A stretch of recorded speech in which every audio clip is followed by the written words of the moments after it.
Hello, hello. Welcome back to Are You Ready for Your Inspection? My name is Vanessa Dooley. I am the founder of Jigsaw Early Years Consultancy. And today's podcast, I have not one special guest, but two special guests. So Okay. you get three for the price of one here. So ladies on my screen, or ladies, if you're listening to this as a podcast, first of all, actually, I just want to say something. If you're listening to this on a podcast, please make sure you subscribe. It really helps the algorithms. No idea what algorithms mean, but I say it every time. Okay. You sound clever. Yes, I sound clever. I don't know how to spell it though. And also remember that if you are listening to this, we also have this as on our YouTube channel, which is growing fast. So yeah. So ladies, welcome to Are You Ready for Your Inspection podcast. Tell me who you are. I feel a little bit like Cilla Black. I bet you don't remember Cilla Black, do you? You remember Cilla Black. Love Cilla Black. Yeah. Okay. So ladies, who are you? Where'd you come from? And tell me a bit about yourself. Yeah, so I'll start. So I'm Faye and I am the proud co-owner of Polka Dot Farm Nursery. It's a brand new nursery that's opened in Essex. And this is Sian. Hello, yeah, Sian. So we go back a long way, Faye and I, 20 odd years. We met when we were children. I mean, we are still only in our 20s now. No, we weren't. We were very early on in our careers and have kind of had careers that have intertwined and yeah, set up this lovely nursery here at Polka Dot Farm in November. I got a question. My first question then. What made you decide to open up a nursery? Together or yeah. Initially together. So we've always had a really good working relationship, me and Sian. So I met Sian when I was 18 and Sian gave me my first opportunity to get into management sort of 20 years ago. And we just work really well together, don't we? So we're polar opposites, but it just works. We're able to have really tough conversations, but also, we've also got the crazy ideas that we both have. And so I loved working with Sian. And then when Sian sold her nurseries, I went on and continued to work in the company that, the nursery group that Sian had sold, and never thought she'd get back into it. But always said to myself, if she ever did and was ever looking to do something, I would jump at the opportunity and we would just do it. And it was about a year and a half ago now. I'll let you tell this side of the story about why Sian got back into it. Yeah. Because it's an interesting. Yeah, so that's a big step. A big step, yeah. So I sell some nurseries and then come back in. Yeah, so 2019 I sold my nursery group and went off and did lots of other things, and honestly never thought I would be setting foot into the early years arena again. I felt like I'd ticked that box. My children were older now and actually wanted to go and do some other things, which I did successfully. Did some consultancy work, worked as a director in another business, and then just decided, you know what, there is no business out there like day nurseries in terms of the emotional side and in terms of the business side. I still maintain that it's one of the best businesses possibly when it's done right. Sorry, we haven't turned our phone off. Turn that down. It's live. That's what you do. It's live. Really important also to note that when Faye and I met when she was 18 and I was in my early 20s, we have been best friends ever since. So we met as colleagues through the nursery chain that I owned, but became best friends and had been pretty much inseparable. So after selling and Faye staying on at the nursery, we remained best friends, and we kind of toyed with it a little bit. Should we, shouldn't we? As part of my consultancy work, I was working with a nursery up north and spent one day about a year and a half ago with them, and phoned Faye on the way home, and I said, you know what, I've spent the day giving really, really good advice. We were really good at this, Faye. We were really, really good at what we did. Let's do it again. And Faye just went, I'm in 100% in. and it just spiraled from there, didn't it? It did. And we were actually, so the location that we've got, so Polka Dot Farm is on an agricultural farm in just on the outskirts of Billericay in Essex. And we were sitting in the cafe shop that was here, and we both said, this would be a really nice place for a nursery. It's just got beautiful field. It was just stunning, wasn't it? Yeah. And it took us about 3 months of sort of knocking down the landlord of the farmer's door before we sort of could get in there. So did the farmer own the cafe? Yes, and it was all very circumstantial. When we approached the farmer about having some land here, it was to be in kind of partnership with the guys that were here. We never intended to take all of the space, but it just so happened that they were leaving. The guys who were here in the farm shop and the cafe were leaving. The site was going to be vacant, and initially started, the farmer said, well, do you want to use the farm shop? We went, we'll have the farm shop. Do you want the cafe? We'll have the cafe. He said, we've got a big barn at the back. We'll have the barn at the back. And we ended up taking the entire site. And thank goodness we did, because the demand for this nursery has been unprecedented. In my 20 years in the industry, and you will agree, I have never seen such demand for a nursery. Quite rightly so. I'm sad my children are too old to be here. This is utterly beautiful. Yeah. Do you think sometimes everything happens for a reason? Listening to you guys, I am thinking, you know, I always say as well, if you don't ask, you don't get. Big believer. And you know what as well, Vanessa, like I've been a massive, like I've always been about my team and my staff, and I always believe my motto in life is what you give, you get back. And for 20 years, I have given the industry like passion, and I've done, you know, I've worked with you. I've set up lots of other people's nurseries. I've done consultancy. I used to go into a lot of problem nurseries and turn them around. I was an area manager for a large corporate chain, but I gave, and after 20 years, you know, Sian was like, look, you know, I don't want to do this without you. You don't want to do this without me. Let's do it. And I remember I actually gave my notice before we had given, because obviously I had a long notice period. And I gave my notice before we'd even got the planning permission. So, you know, so it all could have gone wrong, but I wanted to jump. I was like, this is it. This is my moment. And I think as adults, we get scared to do things. And the other quote is, do something you're scared of every day. Every day. Eleanor Roosevelt is the biggie. I mean, you can see if you're watching this on YouTube, I'm a little bit of a quote freak, if I'm honest with you. But there are a few that really resonate with me. And that one, you know, especially if you think back to, you know, in 2010, I was really, really poorly and didn't know if I was still going to be here. And that, something like that, like you were saying, you have to do something that scares you every day. Absolutely. And even with our staff, so, you know, and there's lots of things that make us different. And one of the things is all around mindset. So it's a real big value on this farm. Like everybody that works here, you will be pushed out of your comfort zone. You will be challenged, whether it's to go on social media, whether it's to reflect and grow as a practitioner or as a leader. You know, so if you, and we say it, we have it as part of our induction process. If you join this nursery, you're going to be stepping out of your comfort zone, but you are going to grow and you will be a better person for it.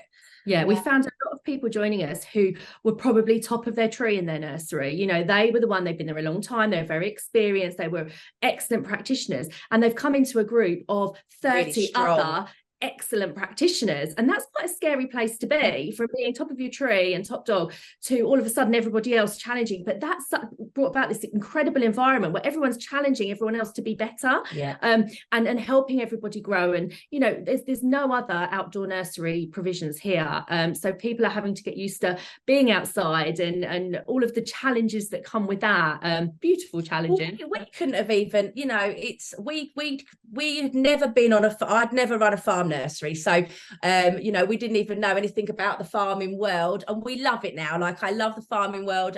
You know, our farmer Richard is amazing, but we did the work in the summer. We worked very quickly to get this open. We got the keys end of July. Building work started in August, renovations, and we actually opened in the October, so very quick turnaround. How did you get on with the registration process then? Oh, don't, honestly. Well, you know the only reason I say this is that somebody's asked me yesterday if I could help them set up a nursery, and I said, well, you know, for Ofsted, it's, you know, it's up to 26 weeks, and she was like, you are joking. I was told it was 12 weeks, and I went, well, you got to think between 12 and 26 weeks. You can't go 12 weeks, we're done. No, I'll give you some really good tips, because I mean, to be fair, I did say like this would put most people off, because obviously we don't want people opening nurseries that have got the money but not got the experience, so it would put most people off. Sian, you know, Sian is what do they call you, Mrs. Hurry Up, Mrs. Hurry Up. So Sian's Mrs. Hurry Up, you know, she wanted the nursery open, you know, 4-6 weeks.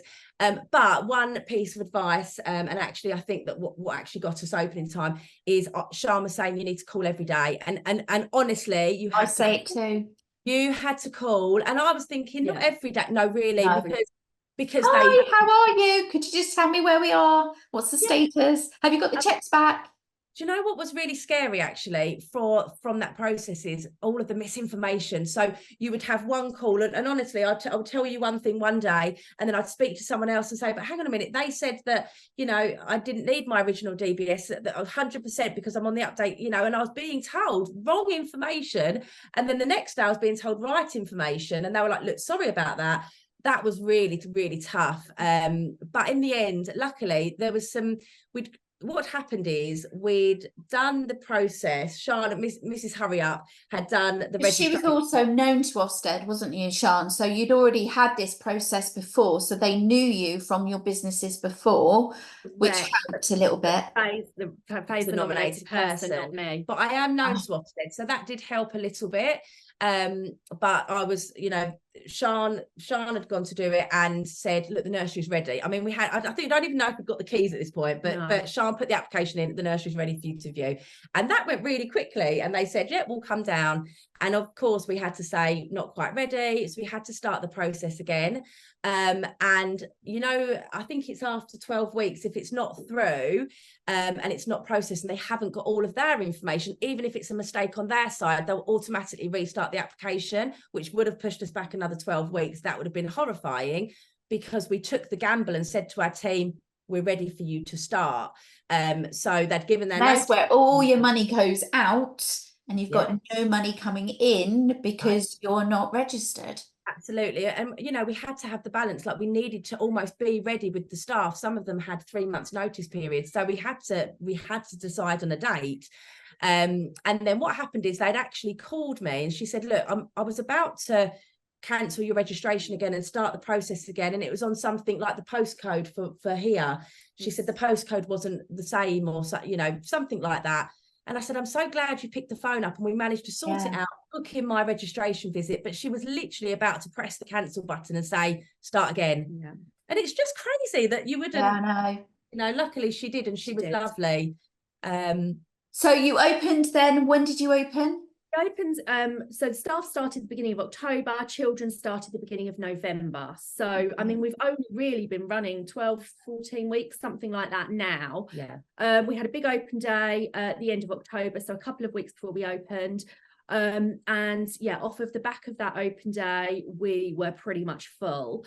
At that point, we'd only opened the babies and the toddler room, and we were using the toddlers as a 2 to 5s room. And in our heads, we were thinking, we won't renovate this big hayloft building yet. We'll see what happens because it might take us a while and we need to think about cash flow.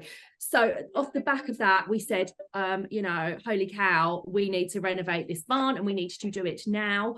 And we had that open for January as well. So we're now at 83 FTE. So we're 83 net place nursery. From November. From November. However, we've also got another 2 lodges that will be open in July, and that takes us to 100 FTE, and they will be full by July. They're already full. Yeah, so let's talk about that with regards to our open day and why we're so full. So we decided, and it's something that I'd spoken to you about on the phone, we decided, and I say we again, Sian is a nursery marketing genius. Okay, so you decided that we were going to have this marketing strategy from day one, and we were going to post every single day on all of our socials, our Facebook, our Instagram, and our TikTok, and we were going to share the journey, warts and all. And I don't think any other nurseries like that local to us are doing that. And it's something that we did. We shared the journey, and also we shared us. So again, our social media is not just like silly TikTok dances. Yes, we do a few of them because I'm a silly person, you know, but we've shown who we are. We've shown who our team are. We've taken people on the journey, and you know what? We've got people talking like every single day. I have people coming in, you know, some of the team were coming in yesterday. They're being spotted in the local supermarket they're in the nail salon and they're hearing people talk about Polka Dot. We'll be in a local cafe, or did you say Waitrose? That was oh my god, that was so ridiculous. I was in Waitrose, darling. Yeah. Oh god. We never laugh at Waitrose is the only shop that's in our town, so I'm just keeping very quiet here. It's about it was about consistency. We said if we're going to commit to this, we can't half bake it. It has to be done properly. And I believed that looking at the nurseries around, that what they lacked was connection with their families. There are some wonderful corporate nurseries out there that offer excellent care and great facilities, but they were lacking those relationships with parents. There are very small base provisions that don't have that communication with parents. And I thought what we can do really, really well is bring parents on that journey. They're not just buying a place for their child to be while they're at work. They're buying into those relationships with us. They're looking at connecting you different level. And actually, if we are authentically us and people like that and respond to it, then that's kind of uncompetable with, because nobody else can be us. And what it also will do is it will push some people away. Some people won't like it. I say it's like Marmite. Some people will prefer the corporate, will prefer that, and that's fine. And there's places for them as well. But we've been in it long enough to know ourselves well enough to just have a bit of fun now. And what we both believe passionately is you can have fun, you can be silly, but you can still be professional. And that's what we are. We are very professional. And it's for a lot of people are going through the recruitment crisis at the moment. And I knew what the recruitment crisis was like. I've been in the industry. It hit a couple of years ago. It really started to hit, and I was thinking, oh God, this is getting bad. People couldn't afford to pay their bills. So it was about, for me, it was about, all of our like staff perks and sharing that. So like paying above national minimum wage and apprenticeships, like paying more for our team because they deserve it and we can afford it. Making sure that we have like these amazing staff perks, but also on the social media side of things, I just said, we don't look like we're having fun. And early years, like a lot of people in early years, they've got big hearts and they have fun. Like that's why I'm in this industry, like, because I love to have fun at work. We weren't showing it. The nurseries are not showing it. It's like, oh, here we're setting up a tough tray. Nobody cares. Like, and again, we're opinionated. And actually, if you think about it, that's no different to the Tom, Dick and Harry nursery down the road. Parents don't care about the tough tray setups, and the staff don't really care about it. They want to see, I wanted to create a social media where people look and go, God, that looks like fun. And I want to work there. And you know what? That is happening every single day. I got a message last night saying, my mum's a childminder. She's looking, one of our girls that works here, she's looking for, during the school holidays to pick up extra work, and Polka Dot looks like such a fun place to be. Now, this lady has probably got more years experience than me, and we've got some term time. Fantastic, because she's hearing about it. It's working, but it is authentic. It's not. Yeah, go on. I think that on that note, we had a really long conversation about when Faye told me about this recruitment crisis, because it was something that I hadn't experienced. It's really, I know. And I said, well, you know what we do, Faye? We opt out. We choose not to take part in that recruitment crisis. We're just not doing it, right? We're opting out. So how do we do that? Well, we make it the most amazing place to be, so people are coming to us. And actually, that all came about a few weeks ago, with all of these new children coming in. We had the need to recruit another 6 members of staff. So we put something out on our social media, and overnight, Vanessa, we had 68 level 3 applicants. Well, they weren't all level phenomenal. They were qualified, weren't they? Level 3, level 2. But no kidding. Give yourself 68. It doesn't make any difference whether they're qualified or not, in my eyes. 68 people who were. I say it not to show off but no. Say is that there is scope out there for nurseries who are struggling just to start using their personalities and do it differently. And when I say their personalities, I think that's really important. Faye's been contacted by lots of nurseries who've said, oh my God, we love what you're doing on social media. We're going to copy it. don't copy it, because you can't be us and we can't be you. So what I would say to people is really look at what your unique selling points are. If you are a really unique pack away preschool, but you have staff members who are like nans with, you know, 18 grandchildren who've been there for years, that's your unique selling point.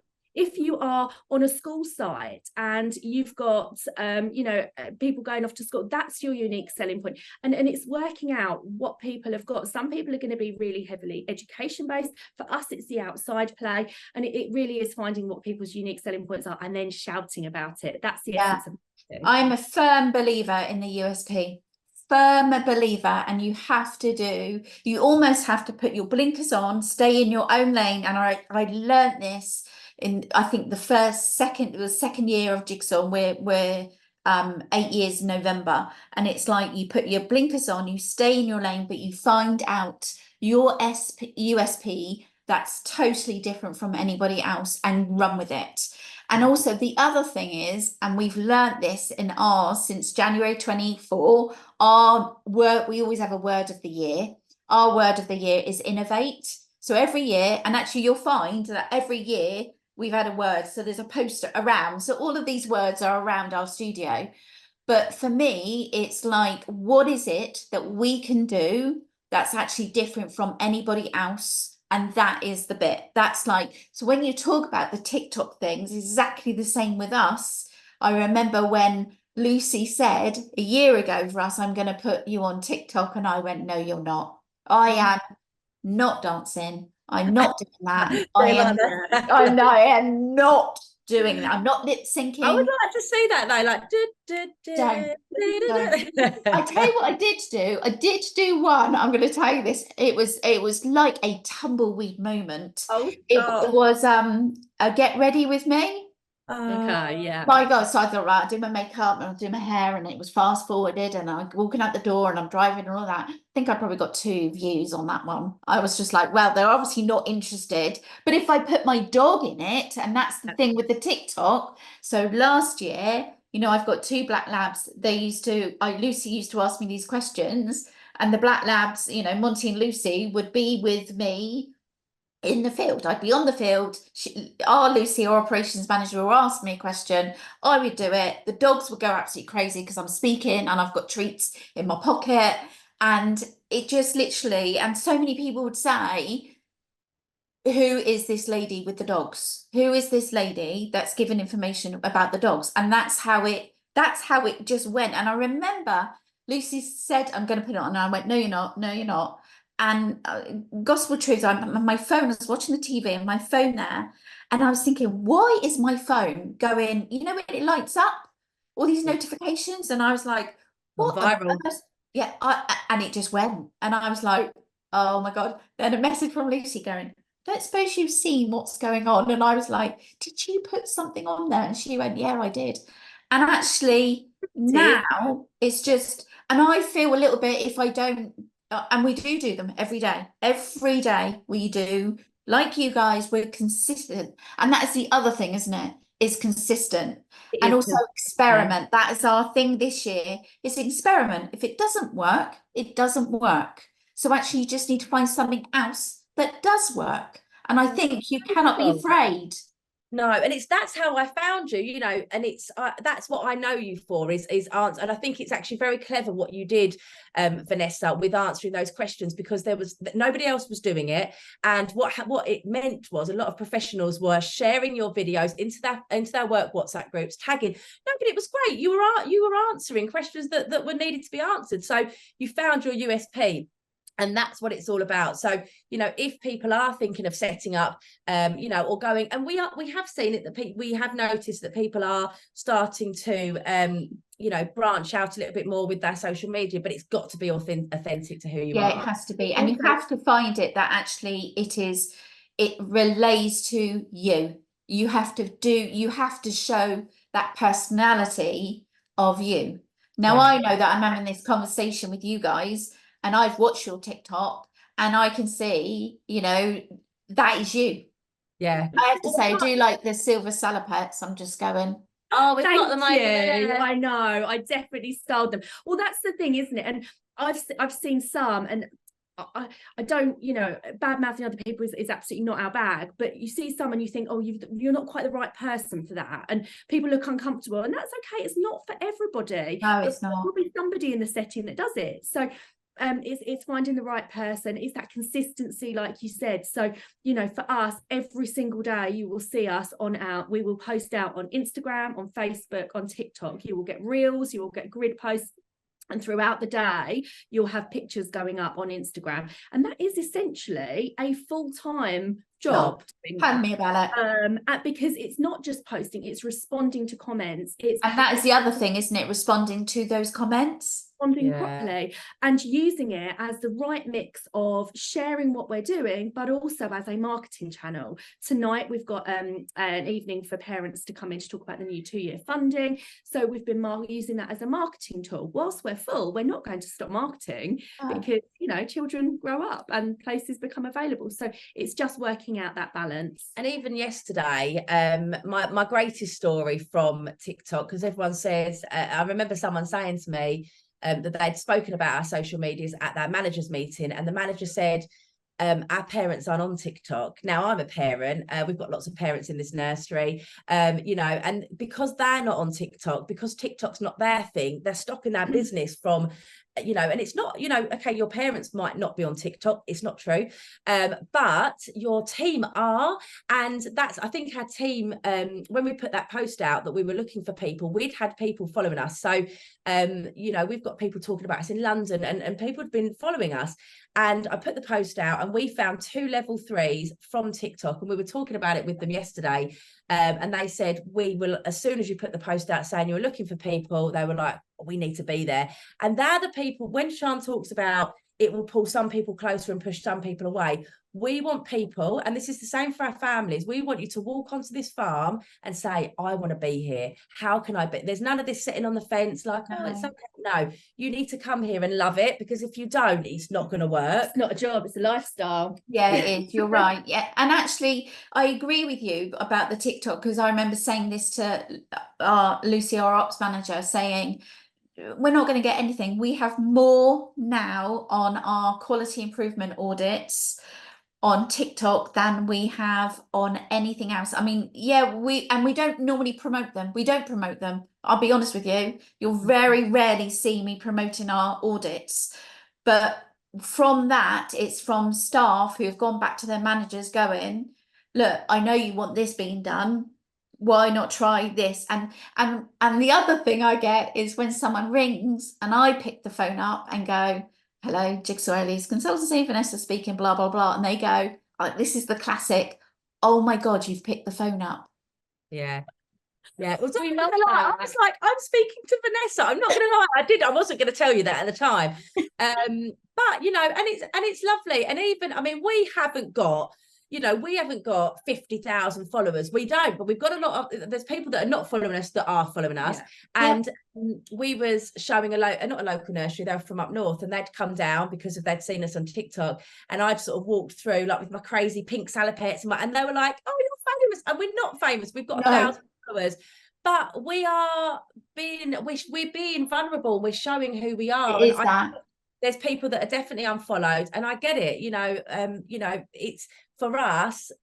There's an intent around why we're doing it, and that's true. And it works. And it works. You don't need thousands and thousands of followers as a nursery. You do just need to, I like the phrase being famous to a few. You know, we need to be known to the parents in this area for being authentically us, and fun and safe and professional and a wonderful place for their children. And if we can do that by sharing who we naturally are, then it's just an easy win. And our parents are our biggest promoters. Brilliant, like, honestly, I've never known anything like it. So you'll know the technical saying in marketing when you've got those the parents that are the raving loony fans. Raving fans. I love that book. Yes. Families tell everybody they are, and they're not stopping. They, you know, and there's a buzz. Like, people know that there's a waiting list. They want to get on there. When you're offering spaces out, parents are just like, can't believe it. It feels like I've just, you know, got my house that I've wanted. You know, it's crazy, but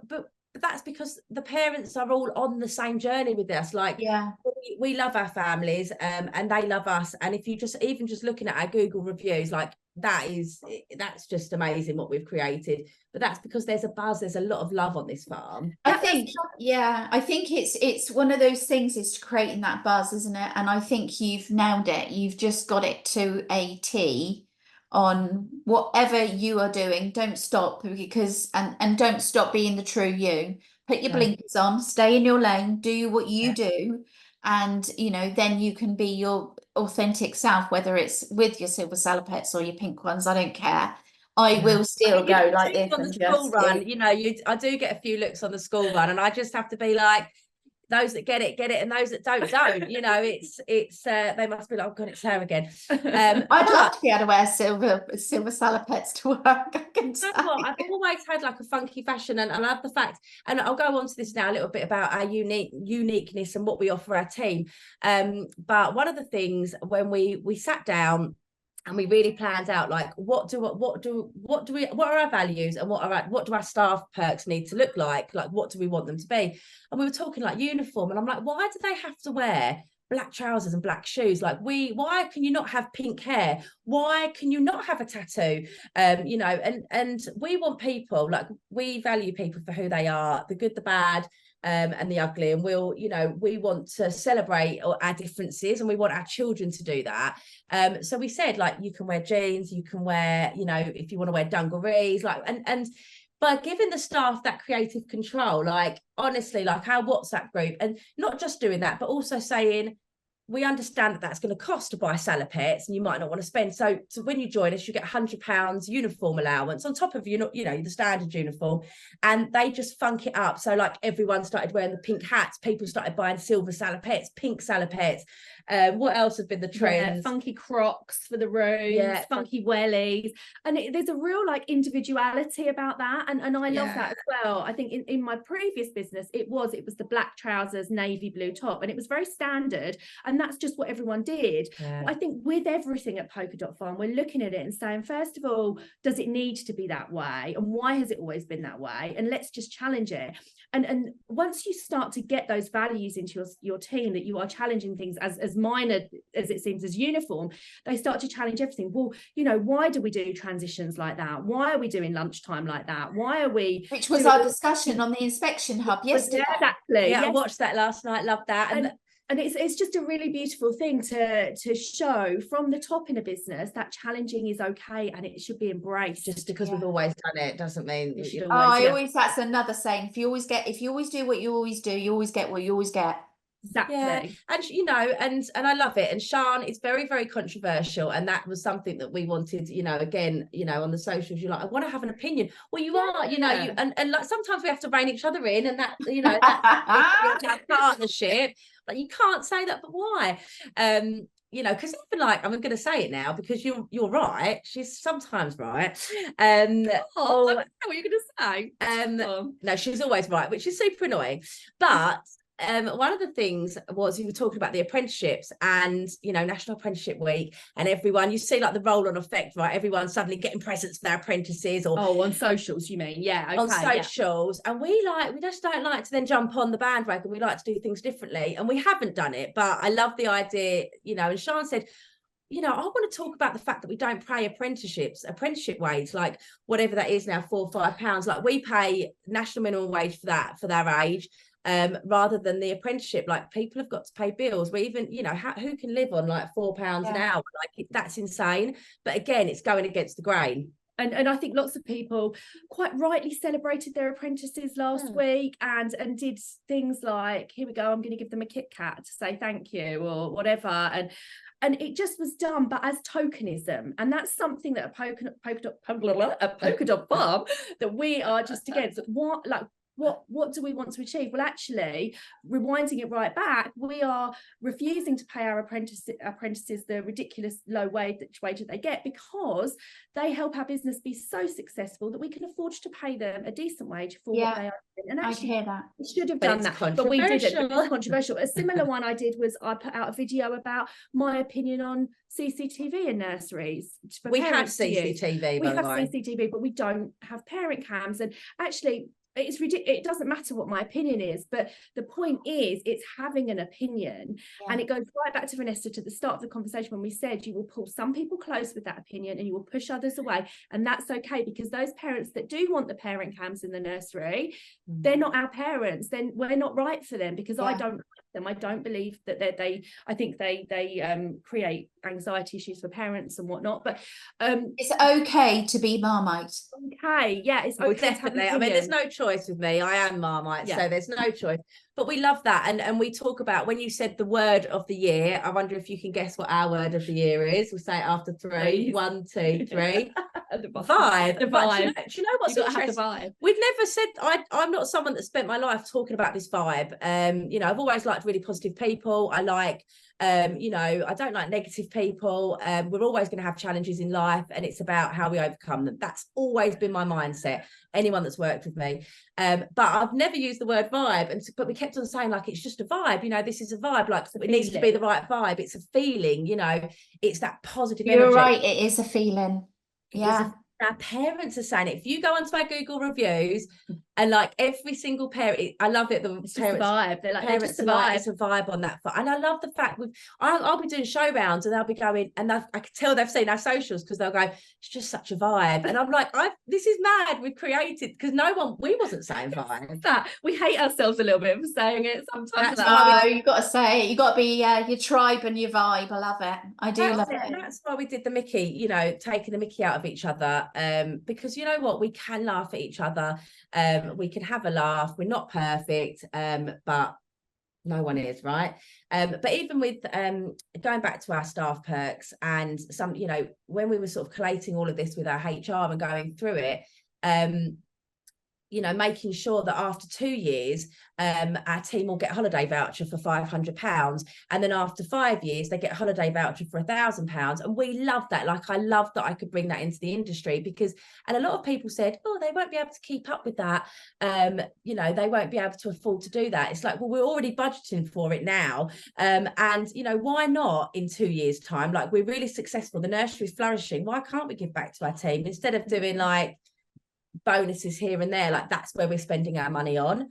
It's really important, and I think the whole thing is that you're valuing your team, and that's really, really important.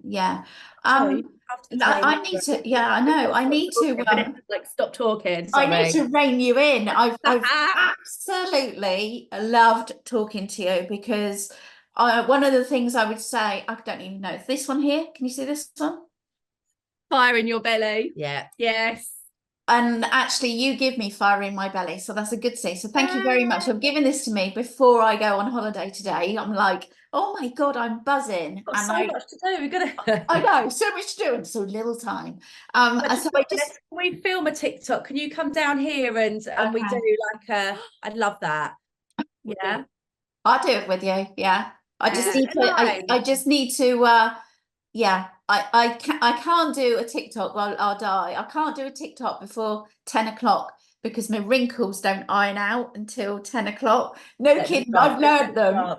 Yeah, Anthony's got a thing where I was going, Anthony, my double chin. Anyway, the other day he went, I found a double chin remover. Amazing. Oh, we all need an Anthony in our lives. We all do need an Anthony in our lives. Yeah, we do. Yeah. Thank you very, very much, ladies, for being with me, having a chat with me. I hope there are people on here who are listening and thinking, oh, what's that all about? And let's have a listen. Where can they go and find you? So on Instagram, we are polka_dot_farm, polka dot farm. On TikTok, polka dot farm, and on Facebook, search polka dot farm. Brilliant, brilliant. Thank you so, so much, ladies. I've absolutely loved it. Loved it. Thank you. Bye. Bye. Bye.